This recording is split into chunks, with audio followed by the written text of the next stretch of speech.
हरिओम। जिस दिन घड़ा ये जान ले कि मैं मिट्टी हूँ, जिस दिन घड़ा ये जान ले कि मैं मिट्टी हूँ, वो सर्वव्यापी हो जाता है, वो सर्वव्यापक हो जाता है। क्योंकि जब घड़ा ये जान गया कि मैं मिट्टी हूँ, तो उसके अगल बगल जितने भी घड़े रखे हैं, जितने भी सकोरे, प्याले, दिया, चिलम, जो कुछ भी है, सुराही, सब उसका अपना स्वरूप हो जाते हैं। जिस दिन घड़ा ये जान गया कि मैं मिट्टी हूँ, और सर्वव्यापी स्वरूप को समझने के लिए वो जितना आगे बढ़ेगा, उसको लगेगा कि संपूर्ण पृथ्वी तत्व ही मैं हूँ। ये पहाड़, बड़े बड़े पहाड़, छोटे छोटे मिट्टी के ढीले, ये मकान, जो कुछ भी दिख रहा है सब मैं हूँ, मेरे से तो परे कुछ है नहीं। कब जानेगा घड़ा ये बात? जब वो अपने को ये जान जाएगा कि मैं मिट्टी हूँ। और जब तक ये नहीं जानता है कि मैं मिट्टी हूँ, तब तक एक मात्र एक घड़ा है और एक छोटी सी जगह में पड़ा है, छोटा सा नाम और रूप और आकार लिए हुए। उस घड़े की एक निश्चित लाइफ है, एक निश्चित जीवन है। आज बना है तो कुछ समय बाद टूट भी जाएगा, यदि घड़ा सिर्फ अपने को घड़ा मानता है। ये सब पूरा सत्संग सिंबॉलिक है, प्रतीकात्मक है। घड़ा जब तक अपने आप को घड़ा मानता है, उसके टूटने का डर है, उसके बिखरने का डर है, उसके पुराने होने का डर है, भय है, वहाँ पे विकार है, उसमें टूटने का विकार है, फूटने का विकार है, पुराना होने का विकार है। लेकिन जिस दिन उसने अपने आप को तत्व से मिट्टी जान लिया, तो न वो टूटेगा, न वो फूटेगा, न पुराना होने का भय है। क्योंकि सर्वत्र सर्वव्यापी स्वरूप को जान लिया उसने, अपने सर्वव्यापी स्वरूप को जान लिया उसने। समझ लिया कि जो ये घड़ा है, जिसको अभी तक अपने को मान रखा है कि मैं ये घड़ा, तो जब तत्व से जाना तो ये सामने बड़ा सा पहाड़ भी तो मैं हूँ, ये बड़ी सी ऊंची सी बिल्डिंग भी तो मैं हूँ, ये छोटे सा दिया भी तो मैं हूँ। यदि इस रूप में नहीं रहा तो दिया के रूप में रहूँगा, पहाड़ के रूप में रहूँगा, पृथ्वी तत्व के रूप में सर्वत्र मैं ही तो हूँ। मिट्टी तत्व में वो अविनाशी बन जाता है, वो दुखों से पार चला जाता है। क्योंकि तब उसको उस हद का, जो घड़े के रूप में उसके टूटने का, फूटने का, पुराने होने का भय समाप्त हो जाएगा। क्योंकि वो समझ जाएगा ये जो अगल बगल जो कुछ भी दिख रहा है, जहाँ तक जाती दृष्टि है, जहाँ तक फैली सृष्टि है, सर्व मम रूप है। उस दिन घड़ा ये जान जाएगा कि सब मेरा अपना ही स्वरूप है। उस दिन घड़े का जीवन सफल होगा, जिस दिन उसको ये सकारात्मक सोच मिलती है तत्व ज्ञान की, जिस दिन उसको ये तत्व दृष्टि मिलती है, तत्व भाव मिलता है, उस दिन घड़े का जीवन सफल है। घड़ा यूं ही नहीं बना, घड़े ने बड़ा संघर्ष किया है घड़ा बनने में, बहुत कुछ सहा है घड़ा बनने में। पैरों से रूंधा गया है घड़ा, चाक पे चलाया गया है घड़ा, हाथ से थपथप पाया गया है घड़ा, चोट सही है घड़े ने। अरे सब कुछ सहने के बाद आग पर तपा भी है घड़ा। बड़े संघर्ष के बाद वो घड़ा बना है। तो घड़ा किस लिए बना है? घड़ा बनना आसान नहीं है। घड़े का स्वरूप प्राप्त करना आसान नहीं है। एक लंबी यात्रा के बाद घड़ा बना है। यदि घड़ा केवल घड़ा बना रहा बनने के बाद, तो उसका मिटना भी निश्चित है, उसका टूटना फूटना पुराना होना भी निश्चित है। यदि घड़ा मात्र घड़ा बना रहा, लेकिन घड़े ने यदि अपने आप को तत्व से जान लिया, अपने वास्तविक स्वरूप मिट्टी तत्व को जान लिया, तो उसका स्वरूप सर्वव्यापी हो गया,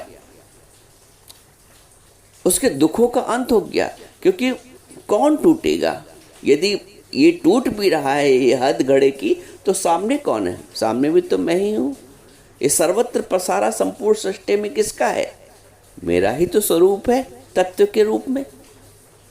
ये एक घड़ा उस दिन मुक्त होगा, एक घड़ा उस दिन मुक्त हो जाएगा उस हद से, उस नाम और रूप के बंधनों से, जिस दिन वो अपने आप को तत्व से जान लेगा। मनुष्य का भी जीवन, ये जो घट प्राप्त हुआ है शरीर के रूप में, बड़े संघर्षों के बाद, बड़ा ताप जाप सहने के पश्चात ये नर तन मिला है। नर तन सम नहीं कौनव देही, रामायण में लिखा है, नर तन सम नहीं कवनव देही, जीव चराचर जाचत तेहि। नरसन के समान कोई दूसरा देह नहीं है, लेकिन नरतन भी बड़ी सुलभता से प्राप्त नहीं हुआ है। न जाने कितने जन्मों का जप तप संघर्ष शामिल है। उसके पश्चात शरीर जो ये प्राप्त हुआ है, पुराने संस्कारों के, पुराने पुण्यों के जागृत के पश्चात जब शरीर बनने की प्रक्रिया आरंभ हुई है माँ के गर्भ में, वो बहुत कठिन रही है। योग वशिष्ठ में लिखा है कि गर्भे दुर्गंध भूयष्ठे जठराग्नि प्रदीपते दुखम मयाप्तम यत तस्मात् कनिया कुंभिपाकजम। जिसका मतलब है कि बड़ी भारी दुर्गंध करके युक्त जो माता का उदर है, अब माँ के गर्भ में जब बच्चा होता है तो वहाँ क्या बोलता है, योग वशिष्ठ में लिखे कि बड़ी भारी दुर्गंधी, वहाँ पे गंध है, दुर्गंध है माँ के उदर में, मल की, मूत्र की, गैस की, उसके बीच बच्चा रहता है। बड़ी भारी दुर्गंध करके युक्त जो माता का उदर है और जो जठराग्नि से प्रदीप्त है, और नीचे जठराग्नि भी प्रज्वलित है गर्भ में, नीचे पेट, तो उस गर्भ में आकर जो जीव को दुख होता है, उससे कुंभी पाक का, नरक का भी दुख कम है।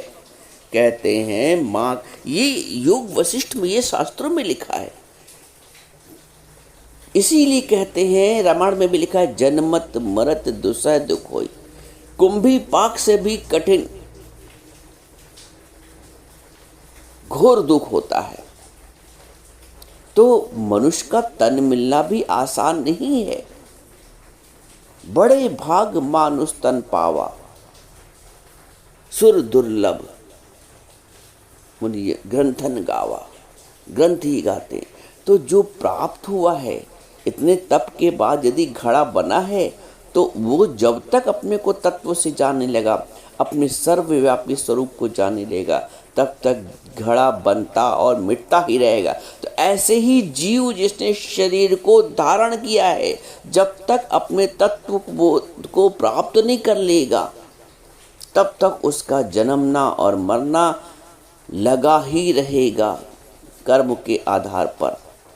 लेकिन जिस दिन उसने अपने आप को शरीर से परे अपने आत्म तत्व को जान लिया, जिस दिन घड़े ने अपने आप को नाम और रूप के आकार से परे अपने को मिट्टी जान लिया, जिस दिन जीव ने अपने आप को मन बुद्धि चित्त अहंकार शरीर, स्थूल शरीर, सूक्ष्म शरीर से परे सबका दृष्टा आत्म स्वरूप जान लिया, चैतन्य शक्ति के रूप में अपने आप को पहचान लिया, उस दिन ही मोक्ष है। जिस दिन अपने को तत्व से जाना। जब घड़े ने तत्व से जाना तो देखता कि सर्वत्र मैं ही हूं, तो फिर किसका चिंतन किया जाए? चिलम का जो मिट्टी की बनी है, छोटा सा दिया है या बड़ा सा पहाड़ है, तो सर्वत्र मैं ही तत्व रूप से। किससे राग हो, किससे द्वेष हो, किसकी चर्चा हो, किसकी चर्चा ना हो, फिर वो मौन हो गया घड़ा कि जब सर्वत्र मैं ही हूं। कल तक मैं चर्चा करता था, अरे ये तुच्छ सा दिया, इतना छोटा सा, अरे ये तुच्छ सी मिट्टी की चिलम, अरे ये तुच्छ सा सकोरा, अरे ये इतना बड़ा पहाड़, मैं तो इतना छोटा सा घड़ा। तब तुलनात्मक अध्ययन उसके जीवन में चलता, तब द्वंद्व चलता था उसके जीवन में। लेकिन जिस दिन अपने आप को तत्व से जान लिया, वो कहता है ये पहाड़ भी तो मैं हूं इतना बड़ा, और इस दीपक में, इस दिया में, इस छोटे से मिट्टी के ढक्कन में, सुराही में भी तो मैं हूं। सारा द्वंद्व समाप्त हो गया। तुम्हारा द्वंद्व तब तक है जब तक तुम अपने आप को शरीर जान रहे हो। शरीर मानोगे तो संबंध के गुण और दोष जरूर दिखेंगे। पिता जानोगे तो पुत्र के अवगुण दिखेंगे, सास जानोगे तो बहू के अवगुण दिखेंगे।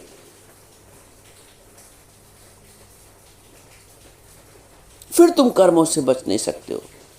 फिर वो घड़ा टूटने फूटने से बच नहीं सकता जब तक वो अपने आप को एक निश्चित आकार प्रकार जानता है, नाम रूप है। तुम अपने अगर नाम रूप में बंधे रह गए तो ऐसा हो ही नहीं सकता कि तुम्हें दुख और सुख की अनुभूति ना हो, तुम्हें बंधन बंधे ना। नाम रूप का नाश है, ब्रह्म का प्रकाश है। जब तक अपने ब्रह्म स्वरूप का प्रकाश नहीं करोगे और नाम रूप के भाव से ऊपर नहीं उठोगे, नाम और रूप सब बदल जाता है। एक चेतन ना बदला है, एक साखी ना बदला है, तुम्हारा दृष्टा स्वरूप नहीं बदला। तुमने अपने शरीर को बदलते देखा है। शरीर कभी छोटा था, कभी कैसे वस्त्र पहनता था, फिर बड़ा हुआ 10, 12, 20 साल का, फिर वो कैसे वस्त्र पहनने लगा, फिर उसके कैसे हाव भाव थे। तुमने स्थूल शरीर को भी परिवर्तित होते देखा है।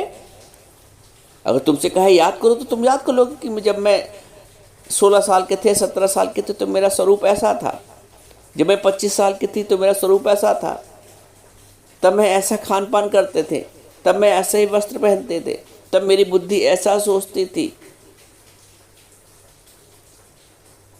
तुम अपने स्थूल शरीर की भी दृष्टा हो और सूक्ष्म शरीर की भी दृष्टा हो। तुमने जगत के परिवर्तन को भी देखा है, तुमने शरीर के परिवर्तन को भी देखा है, तुमने सूक्ष्म शरीर के यानी मन और इंद्रियों के परिवर्तन को भी देखा है, तुमने बुद्धि को भी परिवर्तन को देखा है। तुम सबके साक्षी रहे हो, लेकिन साक्षी होते हुए भी अपने साक्षी स्वरूप में स्थिर नहीं हो पाते हो। तुम उस अपने आप को कहाँ रखते हो? उस परिवर्तित होते हुए स्वरूप में, परिवर्तित होते हुए स्वरूप में। शरीर परिवर्तित तो मैं शरीर हूं, मन परिवर्तित हो रहा तो मैं शरीर हूं, और शरीर का नाश हो जाएगा तो मेरा नाश हो जाएगा। अरे मेरा ना होता नाश है। जब इस भाव में आओगे, इस खुनकी में आओगे, तब गुरु कहता है तान के सीना चलो, दुनिया तुम्हारी है, दुनिया के बाप हो तुम, दुनिया तुम्हारी है। आत्म तत्व से तुम दुनिया के बाप हो, परम पिता हो जाते हो। फिर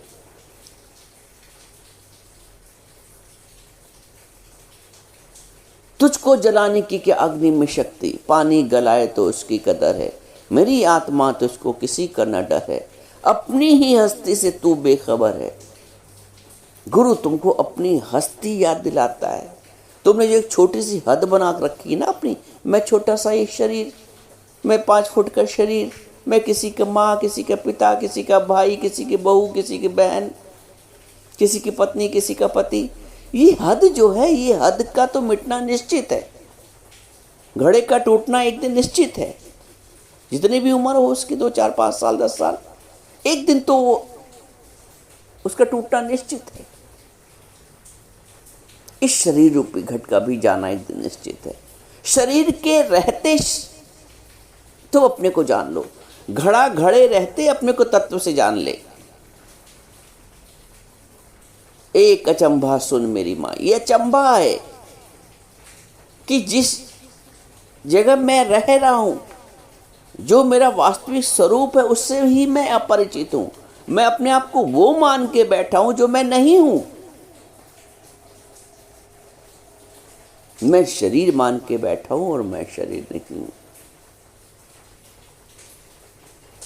शरीर तो जाने वाला है, बदल रहा है, परिवर्तनशील है,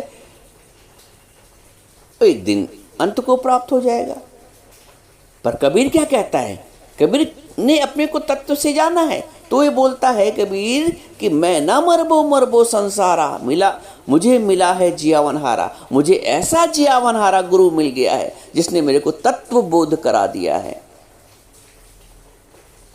जब घड़ा जान गया कि मैं मिट्टी हूं, तो कहता मैं कभी मरूंगा ही नहीं, मैं तो अमर हो गया, क्योंकि सर्वत्र मेरा ही तो पसारा है।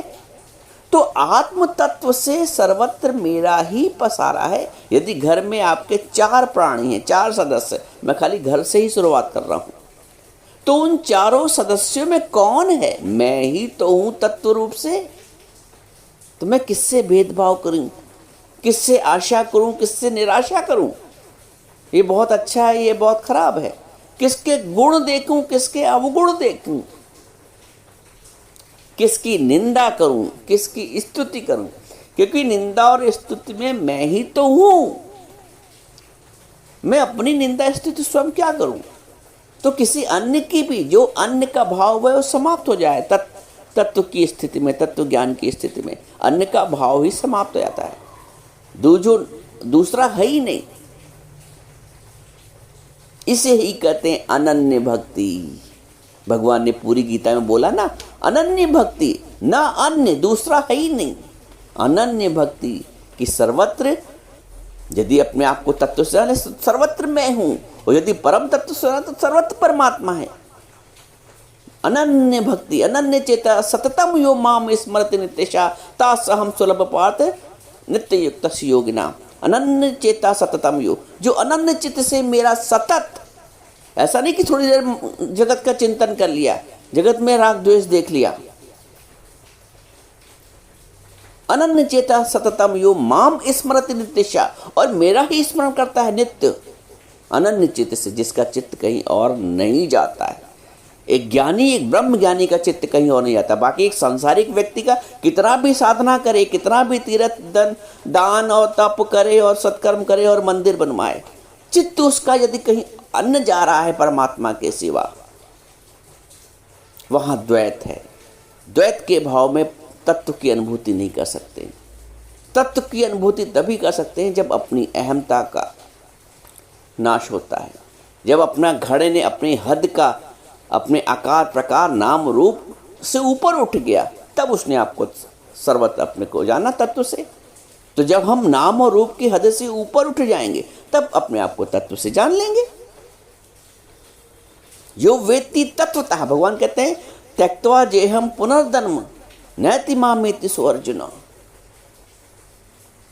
तत्व से जानना पड़ता। त्यक्त्वा देहम पुनर्जन्म, उसका देह त्याग के बाद पुनर्जन्म नहीं होता है, जो अपने को तत्व से जान लेता है। क्योंकि मान लो घड़ा फूट भी गया, तो चूंकि घड़े ने अपने आप को तत्व से जान लिया था, तो वो कहता है सर्वत्र मैं हूं, मेरा तो विनाश ही नहीं है, न मेरा जन्म है। जन्म और मरण के भय से भी ऊपर उठ जाता है, अपने जीवन को सार्थक कर लेता है। सोना अगर अंगूठी के भाव में रहेगा तो छोटे से अपने को क्षुद्र भाव, अरे मैं छोटी सी अंगूठी। लेकिन जब सोने ने अपने को तत्व से जान लिया, तो बड़ा सा हार कौन है? मैं ही तो हूं। उस दुकान में सब क्या रखा है? सब सोने की अंगूठी के भाव में एक छोटा सा 5-10 ग्राम की अंगूठी, लेकिन तत्व भाव से सर्वत्र मैं हूं। संपूर्ण दुकान में मैं ही तो हूं, संपूर्ण सोने की खान में मैं ही तो हूं। क्षुद्रता का भाव चला जाता है जब आप अपने को तत्व से जानते हैं। Know thy self and then you will know God. अपने को तत्व से जानो तब तुम परमात्मा को तत्व से जान सकते हो। Know thy self then you will know God. बिना तत्व से जाने अपने को मोक्ष नहीं है, मुक्ति नहीं है। घड़े ने अपने को तत्व से जाना तो उसको मोक्ष मिल गया कि सर्वत्र मैं हूं, उसके टूटने फूटने मरने का भाव समाप्त हो गया। तुम अपने को तत्व से अभी जानो। अधुना एवं सुखी शांत बंधन मुक्त भविष्य। अभी अपने आप को तत्व से जानो, अभी ही बंधन मुक्त हो सकते हो। क्योंकि जिस बहू से मेरी खिटखिट होती थी, जिस बेटे से मेरा कहा सुना होती थी, तो अब उस बेटे में कौन है, उस बहू में कौन है, उस पड़ोसी में कौन है।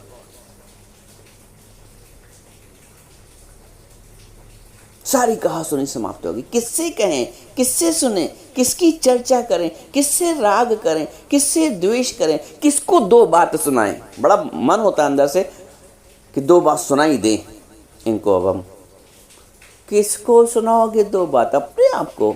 अरे नहीं भाई, शांत हो जाओ। ज्ञान का मतलब मौन, मन का मौन, जिह्वा का मौन, मन की शांति, जिह्वा की शांति, हलचल समाप्त, सारी हलचल समाप्त। जिस दिन लहर ने अपने को सागर जान लिया, जिस दिन घड़े ने अपने को मिट्टी जान लिया, जिस दिन छोटी सी अंगूठी ने अपने आप को स्वर्ण जान लिया, सारी हलचल समाप्त, सारे द्वंद्व समाप्त, सारे विकार समाप्त, मरने जीने छोटे बड़े होने के, मान अपमान के सब समाप्त। लहर ने अपने को तत्व से जान लिया कि मैं ही वही नीर हूं जो सागर है। तो सागर और लहर मिलके एक हो गई। लहर जब तक अपने आप को लहर समझती है, अपना अलग अस्तित्व मानती है, तब तो वो सागर के भाव से परे है। वो विराटता का अनुभव नहीं कर सकती है लहर। लेकिन जिस दिन लहर ने अपने आप को तत्व जान लिया कि मैं भी जो सागर का तत्व है, सागर भी नीर है और मैं भी नीर हूं, तो दोनों की एक रूपता हो गई। तो उस विराट परमात्मा से हमारी एकता हो जाती है। यदि मैं अपने आप को लहर मानता भी हूं, लेकिन तत्व से जब जान लिया तो उस परमात्मा का विराट स्वरूप मेरे में समा गया और मैं उस परमात्मा के विराट स्वरूप में समा गया। समा जाओ, किस बात की देर है? सतगुरु जगाए तुम्हें, कब तक रहोगे सोते? ये जागृति होना बहुत, हमारे शास्त्रों में जागृति का बहुत महत्व है। जागृति क्या? शरीर की जागृति नहीं हो तो तुम रोज सोते जागते हो। जागृति आत्मभाव में, जो आत्मभाव में जागृत हो गया, जिसने आपको अपने आप को तत्व से जान लिया, जिसने अपने वास्तविक स्वरूप को जान लिया, जीते जी, मरने के बाद नहीं, जीते जी मैं वास्तविक स्वरूप में क्या हूँ, ये परिचय मुझका स्वयं का परिचय नहीं मिलता है। हम दुनिया भर का परिचय ढूंढते हैं, दुनिया भर से उसका परिचय मांगते हैं। जी अपना परिचय तो दीजिए। अपना परिचय क्या है? अपने आप का। जिस दिन तुम अपने आप का परिचय प्राप्त कर लोगे, उस दिन खुनकी में नाचोगे, झूमोगे, कहोगे आपसे आप पर आशिक हैं अब हम दोस्तों। आशिक होकर और पर तकलीफ उठाएं क्या जरूर, दिल में दिलवर मिल गया काबे पे जाएं क्या जरूर। बोलता आपसे आप पर आशिक हो गए, दूसरे पर आशिक होने की जरूरत नहीं। मैं स्वयं इतना आत्मभाव में इतना विराट हूं, इतना सुंदर हूं, इतना सहज हूं, इतना करुणा मैं हूं। आपसे आप पर आशिक हैं अब हम दोस्तों। आशिक होकर और पर तकलीफ उठाएं क्या जरूर, दिल में दिलवर मिल गया काबे में जाएं क्या जरूर। अपने को तत्व से जानो। देखो सर्वत्र मैं हूँ, सर्वत्र मैं हूँ, सर्वत्र मैं हूँ। न मृत्यु है, न जन्म है, न सुख है, न दुख है, न मान है, न अपमान है, न निंदा है, न स्तुति है, न इच्छा है, न अपेक्षा है। सब सारे द्वंद्व समाप्त और मैं एक सर्वत्र। शांति का गहरा सागर अनुभव करोगे जिस दिन अपने आप को तत्व से जान लिया।